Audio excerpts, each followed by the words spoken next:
किशनगंज के MGM college पर अवैध तरीके से कब्जा करने का और हत्या का आरोप पीके ने दिलीप जायसवाल पर लगाया है।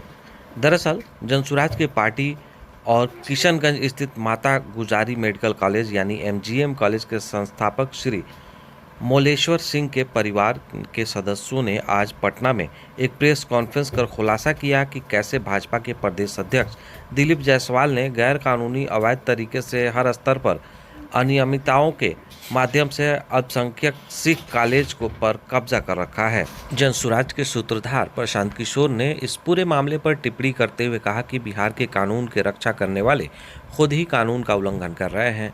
यह किसी व्यक्ति या संस्था का मामला नहीं। जब व्यक्तिगत लाभ की बात आती है तो भाजपा जदयू राजद सभी हाथ मिला लेते हैं, जो इस मामले से स्पष्ट होता है। वहीं प्रेस वार्ता में उन्होंने क्या कुछ कहा है, स्पष्ट रूप से सुनिए। देखिए, ये बात किसी एक व्यक्ति एक संस्था की नहीं है।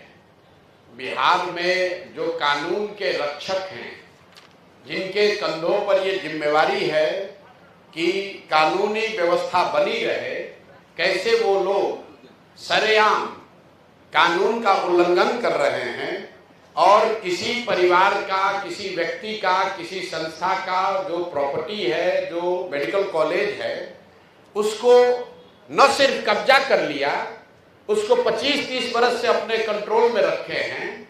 और ये उस दल के अध्यक्ष हैं जो चाल चरित्र चेहरा की बात करता है।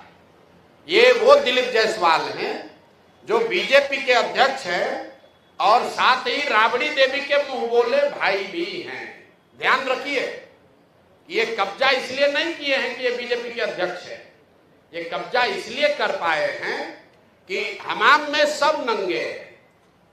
ये सारे नेता एक साथ मिलके, जिसमें राजद के लोग भी शामिल हैं और जिसमें भाजपा के लोग भी शामिल हैं, सुबह शाम राजद का नेतृत्व ये कह रहा है कि हम लोग भाजपा से लड़ाई लड़ रहे हैं और भाजपा का अध्यक्ष, राज्य का अध्यक्ष, उसने एक सिखों के कॉलेज को जबरदस्ती कब्जा किया हुआ है। उसको राजद की इतनी बड़ी नेत्री राबड़ी देवी कह रही कि मेरा मुंह बोला भाई है और उनके मुख्यमंत्री रहते हुए ये कब्जा हुआ है और उसके बाद लगातार ये कब्जा बना हुआ है।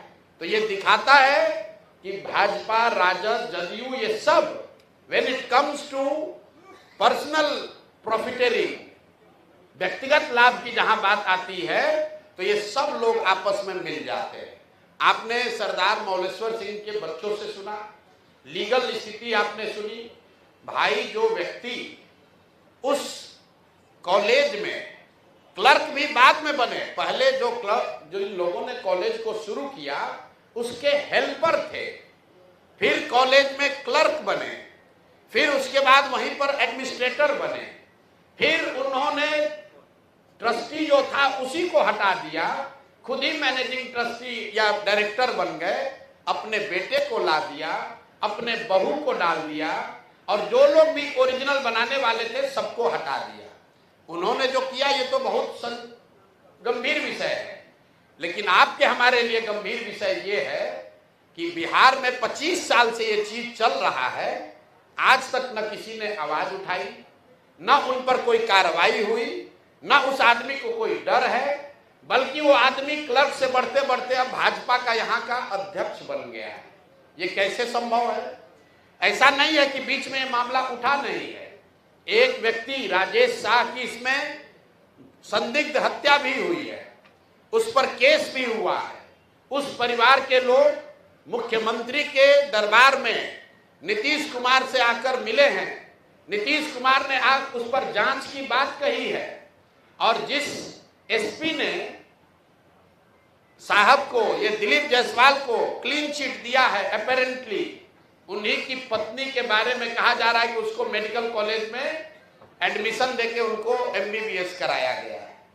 तो ये जो पूरा मॉडल है कि इस कॉलेज का इस्तेमाल राजनीतिक लाभ और पैट्रोनेज के लिए खुलेआम 25 साल से किया जा रहा है।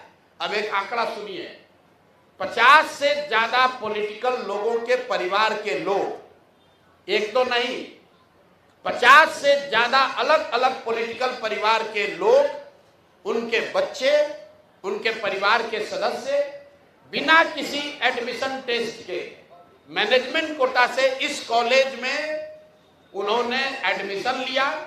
वहां से मेडिकल की उनको डिग्री मिल गई और वो सब दिलीप जायसवाल को बचाने और मदद करने में लगे रहे। जब भी पिछले 25 वर्ष में दिलीप जायसवाल को कोई परेशानी हुई, जिससे भी परेशानी हुई, उस व्यक्ति को, वो चाहे राजनीतिक नेता था या पत्रकार था, पुलिस वाला था, जुडिशरी का था, या तो उसको पैसे और बल से दबाया गया, अगर नहीं हुआ तो उसके परिवार में किसी आदमी को मेडिकल में सीट देकर इस आदमी ने मैनेज किया।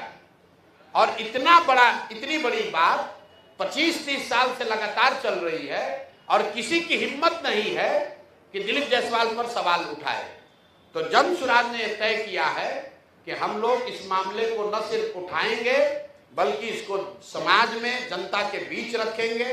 जैसा गिरी जी ने बताया, इसकी लीगल लड़ाई लड़ेंगे। लाइक, शेयर, सब्सक्राइब जरूर करें। धन्यवाद।